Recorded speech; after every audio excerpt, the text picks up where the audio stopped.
back to Girl Take the Lead, the podcast where we dive into real, raw, and remarkable stories of people breaking cycles, finding freedom, and leading with courage. Today's guest is Elissa Calver, author of We Got This, founder of WeGotThis.org, and a stage 4 metastatic breast cancer thriver. 4 years ago, Elissa received her diagnosis just days before her daughter's first birthday, a life changing moment that has since shaped her mission to redefine what it means not just to survive, but to truly thrive. In this conversation, Elissa opens up about grief, clarity, and community in ways that will resonate far beyond a cancer diagnosis. She reminds us that thriving means living fully, dancing, savoring the everyday, and embracing joy alongside hardship. In today's episode, we explore why surviving is not enough and what it really means to thrive, the parallels between grief and cancer, and how both can transform us, practical ways to normalize asking for help and giving support through her nonprofit registry, just in time for Breast Cancer Awareness Month, and why joy, connection, and even nightly dance parties are essential to living fully. Let's jump in. Here you go. Oh, Alyssa, I am so excited about our conversation. Thank you for coming on the show. Thank you for having me. I can't wait too. Yeah. So let's begin. If you would tell our listeners and viewers about you and your background, because it is friggin' amazing. Oh, thank you. Yeah, man, where to start? Okay. Uh, you know, basic info here is that we're talking from I'm in LA, originally from the Boston area. And one of the biggest things in my life to happen was 4 years ago when I got diagnosed with stage 4 metastatic breast cancer. And it was just a few days before my daughter's first birthday, and she just turned 5 now, and I'm 4 years out. But it really transformed a lot of how I saw a lot of things in life, but particularly what really stood out to me was how we support people, how we give and receive in the hard times in addition to the good times. And I Mhm. think that was so glaring to me because it wasn't that long before that that I had had my daughter, and it was during COVID, so my baby shower got canceled and virtual and all that kind of stuff. But when people ask what you need, there's gift registries, like they're expecting you to have one. And that was really what hit me when I was diagnosed with cancer. I realized that the support was burdensome kind of on everyone. It was, Mhm. people didn't know if they should reach out or if they shouldn't, what they should do. I didn't know what I wanted or needed, and I really didn't want to ask for help. And normalizing that has, really become my life's mission. And a lot of that spiraled into, writing this book and what I released recently. And I'm really I'm proud of that piece in the past 4 years, but I'm very excited about where it can go, and Yeah. looking at things bigger picture and longer term now. Not that I thought I was dying, immediately, but I wasn't planning out, long term years and years out. I was kind of just reacting to where I was at. And now I'm like, all right, well, Got to all get in these things gear. feel good. So I'm just going to keep doing it and as much as I can. Well, tell us about your book. We got this.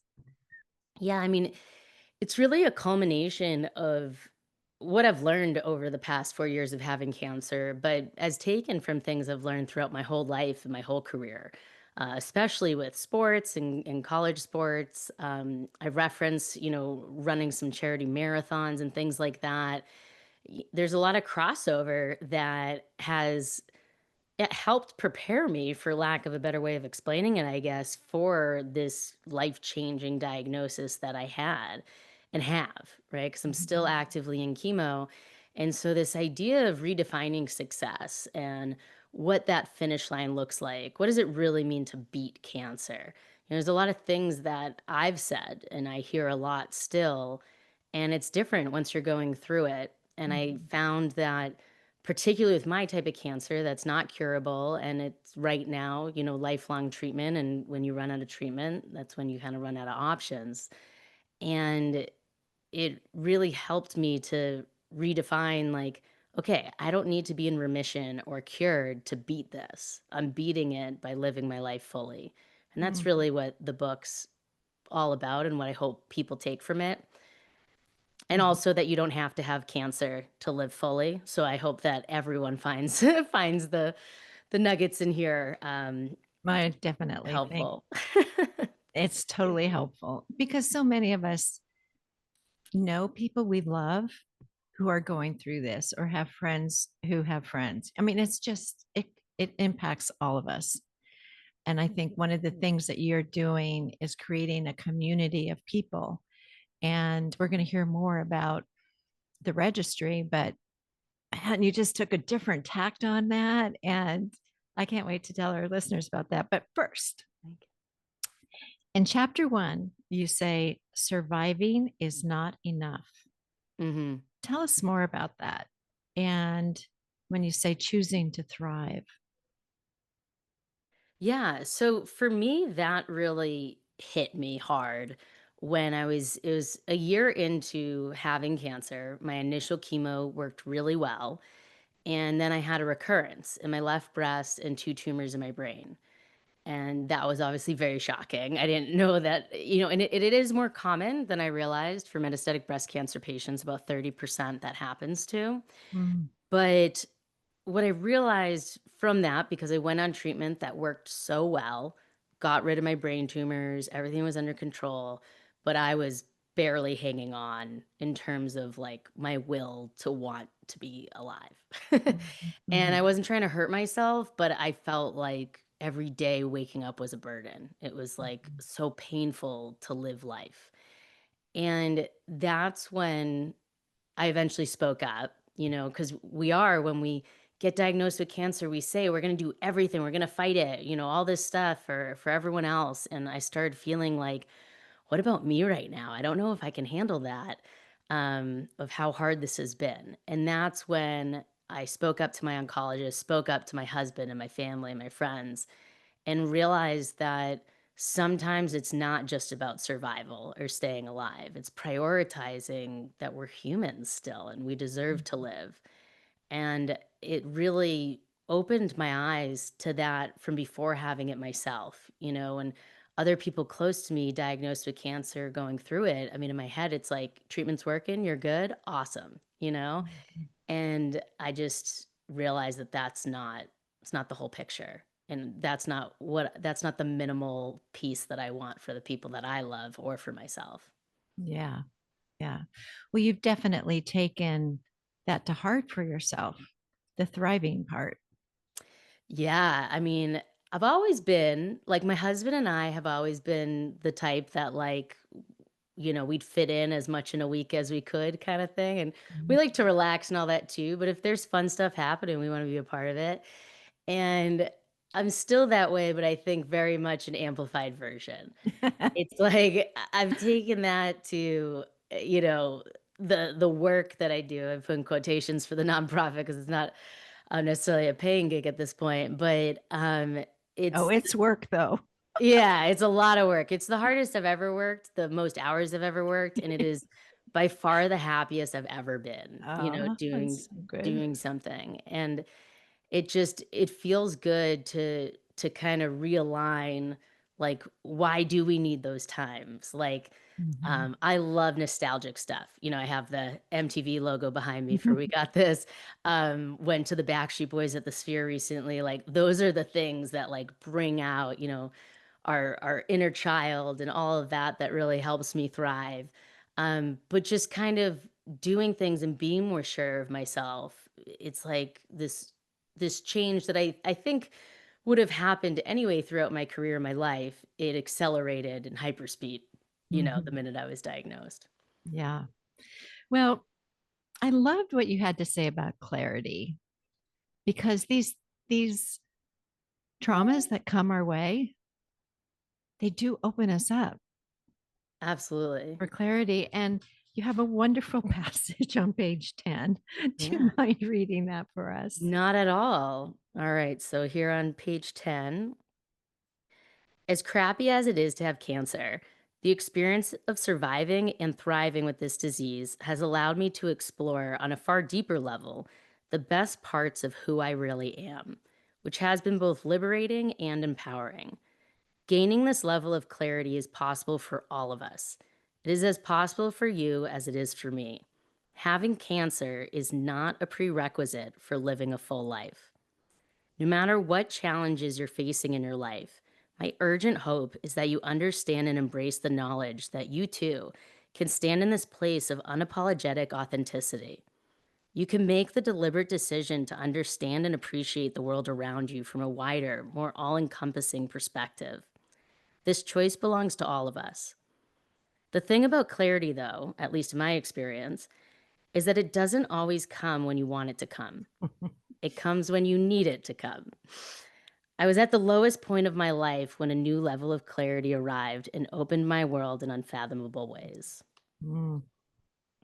It's so true, though, that Yeah, it comes when it comes. And it definitely, I love the way you said, it came when you needed it. absolutely. Like it wasn't something that I felt as clear about in my first year of treatment. And it was really something that came and smacked me in the face when I went through that. And, I look back on it and I'm so grateful. Like it was a hard time, especially because in my mind it felt indefinite because I was supposed to be on that treatment as long as it would work. Mhm. And when I made the choice to go off it early, which the next treatment I switched to lasts for over 2 years with unbelievable quality of life, and then unfortunately I did have a recurrence last year, but that's part of this, it's normal. But it made me feel like I understand that piece now because not that the first year was easy, like, initial chemo is really rough and all that, but I knew it would be. Like, Mm. those are the things we see in the movies, we hear from friends, right? And I didn't know that it would be the hardest point of my life 1 year in. And I think that's so relatable from grief, from, so many things is it hits us at different times, but also this was something I've never experienced before firsthand. And you start to realize that we're all very different too, because that's Yeah. not the case for everyone with breast cancer. Their first year might have looked like more surgeries and other things that I didn't get because I was, stage 4. Hmm. Yeah. That I think the clarity helps us see the other side of it, right? I mean, they go side by side in a lot of cases, I think, when it comes to traumas or things that we go through. There's the grief, but there's like an openness to life that you have just embraced and grabbed, and they go side by side. Yeah, I mean, I lost my brother almost 10 years ago, which I write about in the book as well. And i- that's a piece that after losing him, I experienced a level of empathy and understanding to grief that I did not understand previously. Losing an immediate family member was unlike anything that I had gone through. And I couldn't necessarily, just like with cancer, like I can't 100% relate to someone else. Most of our cancers are all different, our scenarios are different, all of that. But it's a different, like, we're in the same club, and, Mhm. I don't get as afraid now to reach out to people when they've lost someone because I felt like a kind of built up, everyone's different from what they want. I knew what I wanted, and so without being overbearing, want people to know that I'm available, and kind of the Mhm. same thing with cancer. Mhm. Well, I've been in a book club a few weeks now, based on Francis Weller's book about grief, The Wild Edge of Sorrow. And one of the things he says right away is that being in community with other people helps us process grief. That when we're alone and we're isolated and not processing the grief. They just build on top of each other. But you're giving people an opportunity to take some action with the nonprofit. You're creating a community of people for them to come to you and understand more about themselves with your book. Thank you. That's my hope, and that was really what convinced me to write it because Yeah. I much more enjoy making reels on Instagram and videos and things like that, and talking like this, And I started realizing from kind of all that coming together that one, I wanted it to live because my daughter and these Mhm. things and writing it out, but it also just felt right to have these views Yeah. and aspects in multiple content forms, Yeah. and so that way if people are more into reading or they're more into scrolling, whatever it is, I got you covered. Well, I think too, you have made it look like it's doable, like you can get through this. Mhm. Um, and understand about grief. I think your understanding about grief has really helped you with that because I just went in for an MRI on my brain recently. And I was sitting there going, what am I so fearful of? And then I realized it was saying goodbye, if I had to my daughters and my husband. And I went, oh, okay. I see now. That's okay. You're going to be okay. Mm. That you don't need to be afraid of. It was like I could talk myself into it because I could see in the moment what was fearful.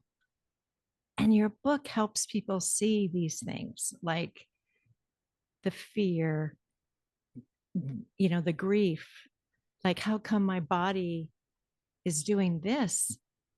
It didn't used to do that. Yeah. And I want the old body back. Could I get a refund on this, please? Because I want this Right. one. But there's a loss, right?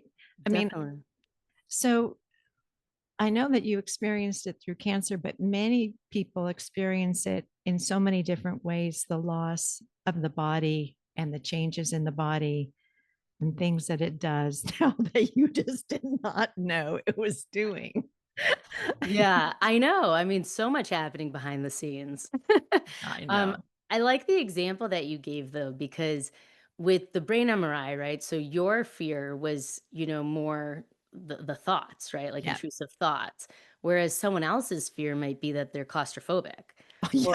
Going into right? the tunnel. Yeah, or like I always hated needles. I mean, obviously have to get over that now and it's easier with my port. But like when I would get MRIs, my thing would be like, oh my God, I don't want to have to get the IV. And I think that's like such a great example of what I talk about in the book, like your fear is not my fear, right? Yeah. Like because we can support each other without having to like always make it like we're all the same or think the Yeah. same way because we're all experiencing something differently. But what if like before your MRI, I'm like, oh my God, it's so tight in there. It's gonna be really loud. Like, It um, is. And it yeah, is all right. those things. Uh, And I could for see what you're saying, though. Different yeah, and fears for so different people. exactly, and I'm not saying that's not a thing, it Yeah. is. It's like No. being in a, coffin, how did I describe it? It's a like being in a at a rave while laying in a coffin. It's really true. But the other thing too is I had the insight that you're surrendering your body to caregivers, to a machine, to an IV, or whatever Mhm, it is. You are surrendering completely. And you don't have the control to make yourself well instantly or to know the results. I mean, we have to go through the process. mhm. And that surrender, man, that was when I got a few tears in my eyes. They thought I was hurt or something.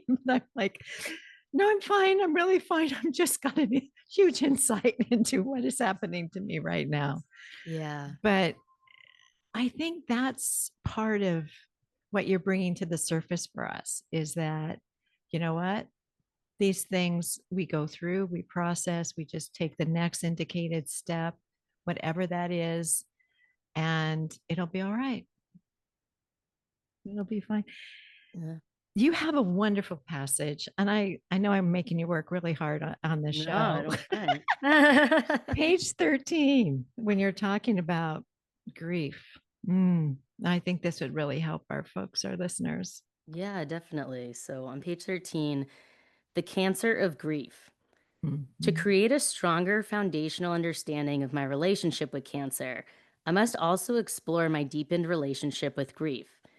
These are powerful parallels. Like cancer, grief itself can spread and metastasize at an alarmingly rapid rate. It can be toxic.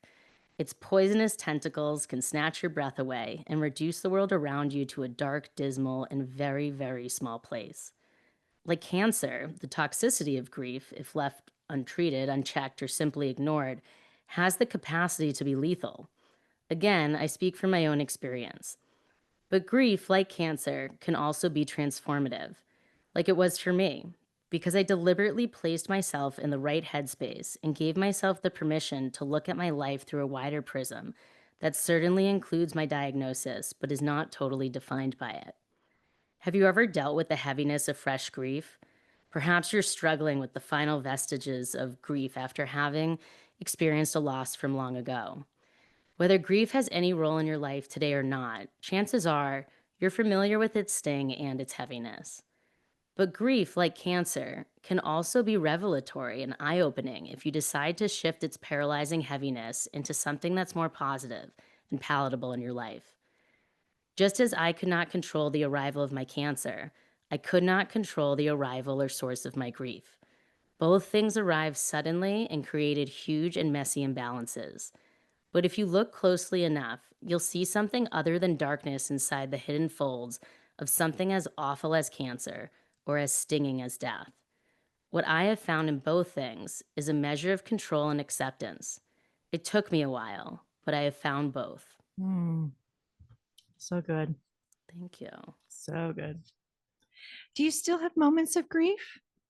Oh yeah. I mean, after that is when I talk a bit more about my brother. And um so it's been almost 10 years, and it's that piece that after every it's fresh, right? At the beginning, everyone's there, everyone's over. It feels like you're kind of in this bubble, like protecting you.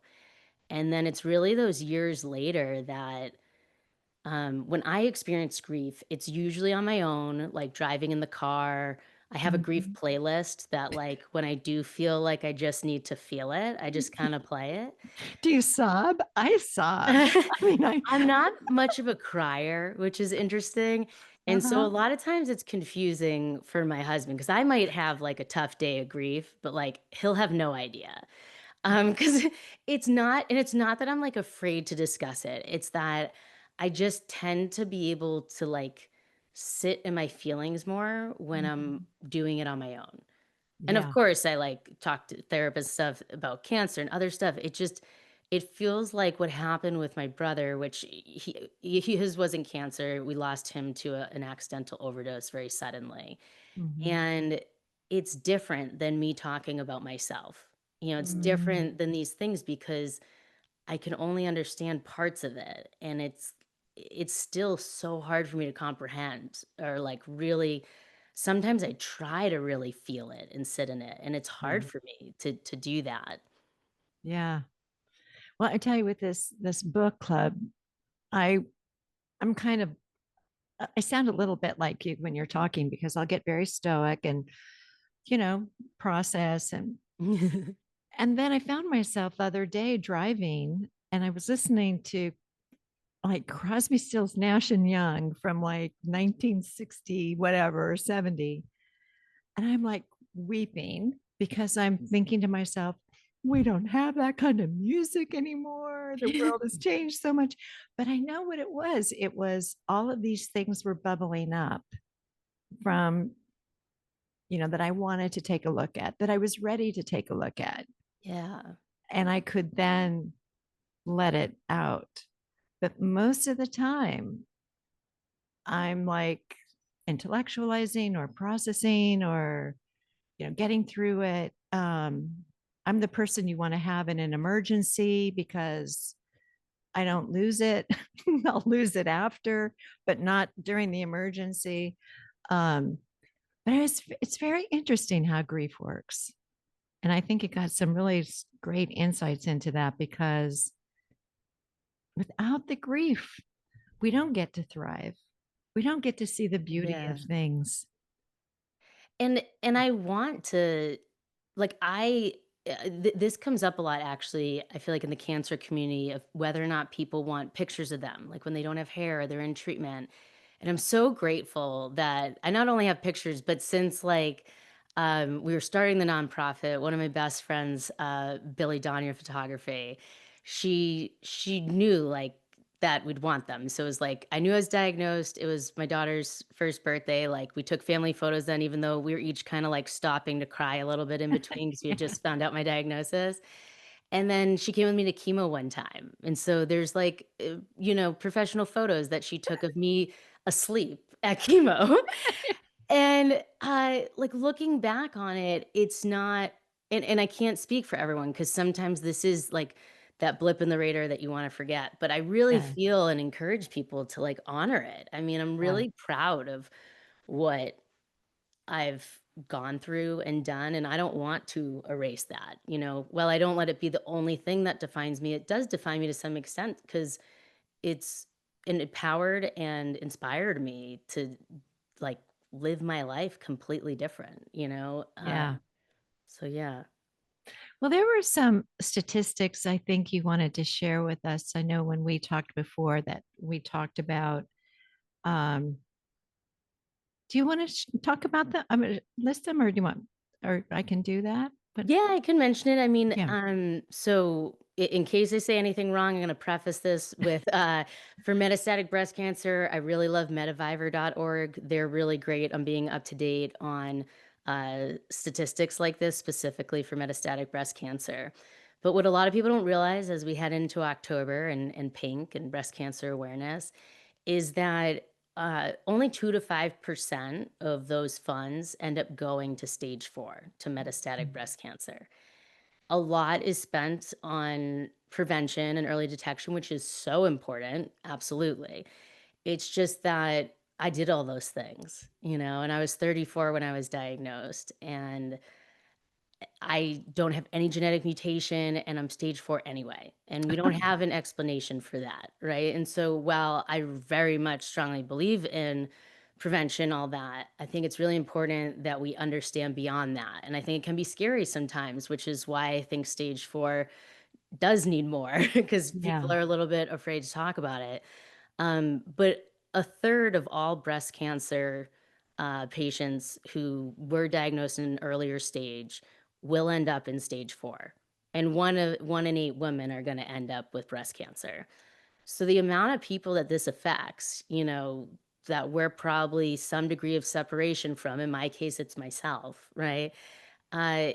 Is drastic. And whenever I explain those statistics to people, they're shocked by it and didn't know. And I didn't know Yeah. either. I didn't know what metastatic meant before I was diagnosed. A particular mutation called HER2 positive. Like, these are all things that make it so different. So I joke sometimes that a lot of the time people will be like, "Oh, my, sister's cousin's aunt had exactly what you had, have or whatnot." And the thing is most likely not, because there are so many more types and stages of breast cancer than meets the eye, more than Yeah. I even know. Because then there's also, like, specific things that can go down to nitty-gritty stuff that can affect which treatment plan you're on. And so I think my biggest thing to kinda get this message across to people is that you have to understand all of it, right? Like, you don't understand all the ins and outs, but I hope that, we can look more holistically at the parts of breast cancer that aren't as aware, like, we're really not talking as much about, and Yeah. it can be scary, but look at me, I'm 4 years in with the worst case diagnosis, I think one of the worst cases you could get in breast cancer, and the amount that has advanced, the clinical trials I have access to, like, it's really amazing. The life Yeah. expectancy used to be 12 to 18 months for metastatic, with HER2 positive, and I don't know that the statistic has necessarily changed, but I mean, there are people living, well, well beyond that. I mean, I'm 4 years out and haven't had to do anything like out of the norm. Good. And so Good. the more treatments that come along to keep us alive, the more that this can be a chronic illness instead of a terminal one. Yeah. Well, this kind of led you in the direction, I think, of your registry. Yeah. I think you please tell our listeners about the name of it and how they can find it and all of the I mean, because when I checked it out, I thought, oh my God, these are things that people really can use and need. So yeah. Yeah. Well, it really when I started it, it was this idea that I wanted to make sure it was for everyone affected by cancer. Uh, and I wanted to make sure that people could register for and have access to anything that they would need. Because that might mean barf bags and wigs and stereotypical things, but that might mean concert tickets and a night out, with your family, or like whatever that looks like is valid. Mhm. And I think that by creating the registry, you're giving people options of how they want to support you. Like if I saw someone register for concert tickets, like that would be the gift I would want to give them. But it brings people together too, I think, in this community of the patient, survivor, thriver versus the supporter, and donor. And it gives a peek into like what we go through, like the mouth washes and the pieces that you wouldn't normally think to like bring up with someone randomly. Right. And so when we started the registry, it's set up so that you can really register for anything anywhere. You can also turn on donations. So just like a GoFundMe or something else, people can donate directly to the patient. Uh-huh. And then we recently added over these past couple of months the recommendation shop. And what's so exciting about that is all the products that you see in our recommendation shop, there is a button you can just add to your registry, which again, you can do that for other sites too. We're not biased in any way. Like we want you to just have whatever it is that you feel that you need. But in the shop too, it makes it easy that when I get text messages now or saying like my friend just got diagnosed, I don't know if she set up a registry yet. Like I just want to send her something. You can take a look and there's categories based on the type of treatment, the symptom, and Mhm. that will only continue to grow. And even if you just want to shop on some of the stuff and you don't have cancer, in general, every purchase has a very meaningful percentage that goes back to wegotthis.org to help us run our programs and initiatives. Great. So it's really such a win-win. And so if people want to just support and donate to you, can they do that directly or do they have to go through the registry? Oh yeah, no, we make it really easy to give us money. Let's make sure we tell people how to do Yeah, it. yeah. So if you go to wegotthis.org/donate, you can donate directly there. Um, that's a general donation to us, and we use amongst all of these things. So we're really taking over that lane of quality of life. While we are surviving and staying alive, we're kind of that thriving and living piece and making it easier on everyone. Yeah. So you can donate there. We also, do events and other things. So if you have a company or something that would like to talk about some of those types of initiatives or sponsorships on the site, you can reach out to us at info@wegotthis.org and we can kind of set up a time and you can put my hard work on our pitch to work. Good. Because that's really we've funded everything these past 4 years just completely grassroots, like peer-to-peer fundraising and fundraisers. And, it's because I refused to slow down and I wanted it to exist as soon as possible. So, Mm. it really just makes such a huge difference when people wanna help out and get involved. Well, before we close, I, there's this really fabulous section that you have about dancing. And Yes, it, can you read that for us? of Because course. I loved it. Absolutely. Okay. This is definitely my favorite section too. Okay. Never ever forget to dance. Even if you're facing the trial of a lifetime, say terminal cancer, don't forget to dance. While we are alive in this world, we owe it to ourselves to try to live our very best lives, to balance the serious with the whimsical, to seek joy and find happiness. For me, this means singing my favorite songs, eating my favorite foods, hanging out with my favorite people, providing a platform and a resource that helps other cancer thrivers live their very best lives, and dancing with my daughter and my husband every night to bring the day to a close. There's a balance, of course. Life is not all about the dance. I also get chemo regularly, eat healthy food, drink lots of water, take my medications at the appointed times. Thank you again, Eric, because earlier I referenced I have the best caregiver ever, my husband, and live responsibly so that I can, well, continue to live. I want to make the intentional effort to create as many great days as I have crappy days, and to create as many moments of joy as I have moments of pain and discomfort. More, if I can manage it. Certainly, there is a lot about the disease of cancer that I cannot control, but there are also many things I can control. I can bring this balance into my life. Not all the time, but much of the time. And being able to maintain this balance is what keeps me feeling connected, grounded, and purposeful. This is why I work hard to not only create happy encounters and meaningful moments, but to also capture those moments in a way that allows me to swing back to them again and again whenever I feel like it. Cancer has taught me how to create some of the best days and the brightest moments I've ever had in my life, and for that, I am grateful. The icing on the cake is that I can return to those moments whenever I want to by writing them down in a note on my phone called Best Days and plucking them from my memory whenever the mood hits me. The best days are days that will remain in my heart and mind forever. I am grateful that I had sense enough to write down the details while they were still fresh. This way, they remain lucid and alive. Even when the passage of time tries to blur their edges, I return to them often, on good days, on boring days, but especially when I'm feeling low, sick, or discouraged. I'm honored to share a few of my reflections with you here. They are proof that even when you're facing trials and tribulations, life is simply and awesomely beautiful. Mm. Okay, emotions coming up. Yeah, Makes us so grateful for it every moment we get. Yeah, and it's the note that I referenced on my phone was like in the middle of the night, I started writing down the best days during the worst time. And this was like my initial 8 rounds of chemo. And I started realizing that, like, and don't get me wrong, like I've gone skydiving, like bucket list stuff, I'm game. But it started making me realize that, like, we should focus more on the things that just make us feel like we're living every day.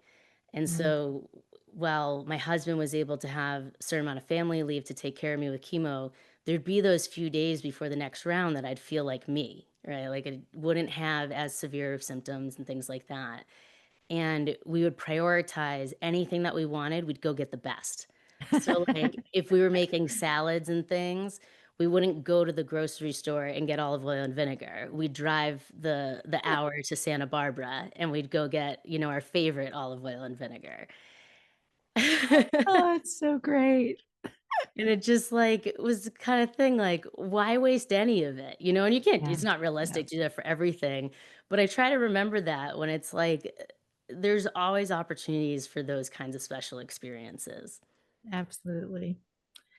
Well, my darling, what would you tell your 20 something self today?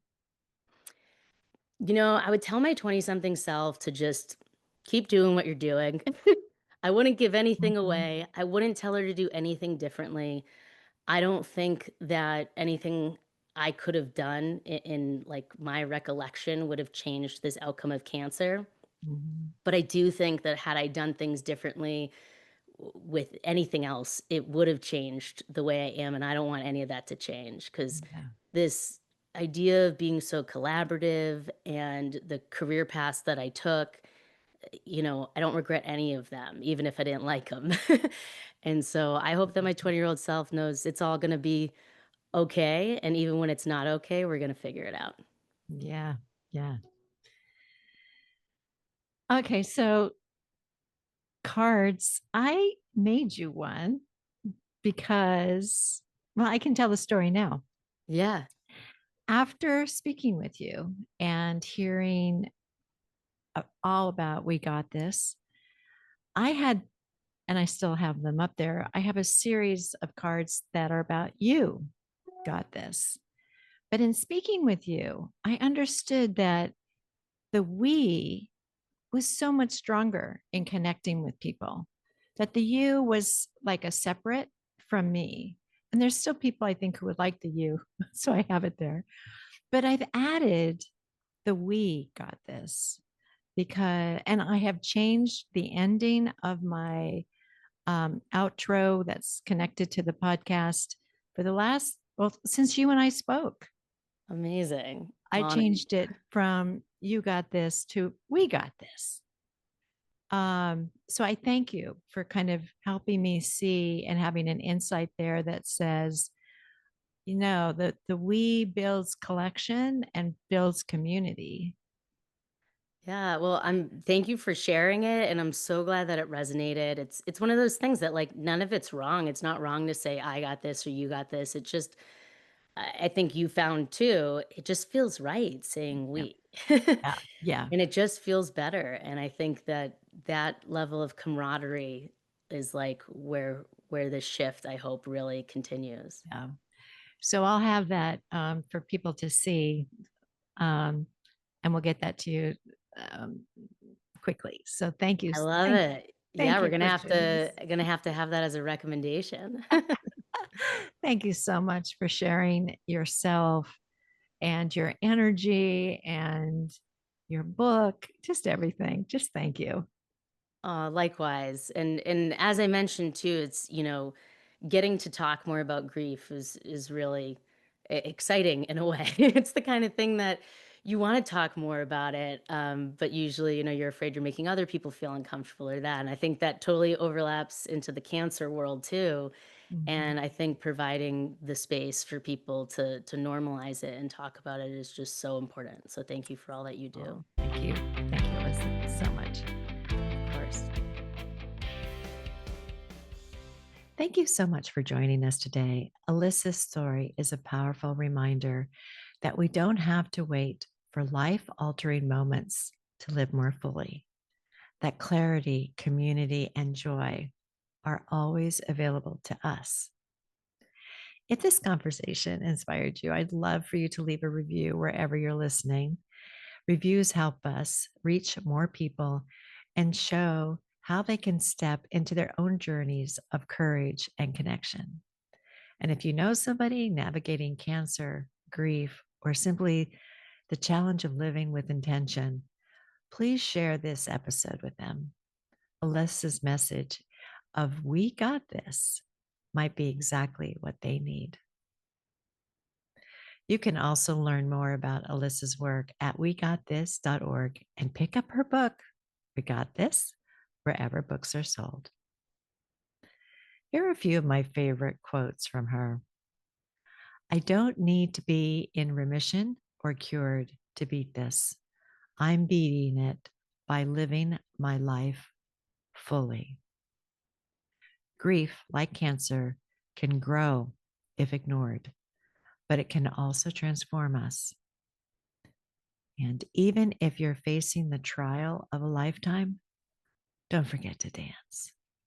And lastly, it's not wrong to say you got this, but we got this feels stronger because it's about community. Here are 3 takeaways from today's episode. 1, thriving means living intentionally, not just surviving. 2, grief and hardship can bring clarity, empathy, and strength. And 3, community support is powerful when we normalize both asking for and giving help. Coming up next week on Girl Take the Lead, we'll be joined by Rita Lucier, an award winning journalist and writer whose column, For the Moment, was a beloved feature for the Providence Journal for 12 years. Her writing has appeared on NPR, in the Boston Globe, the New York Daily News, and more. She's also a 3-time winner of the Irma Bombeck Writing Competition. Her debut book, And Now Back to Me, Stories from an Empty Nest, was published this spring.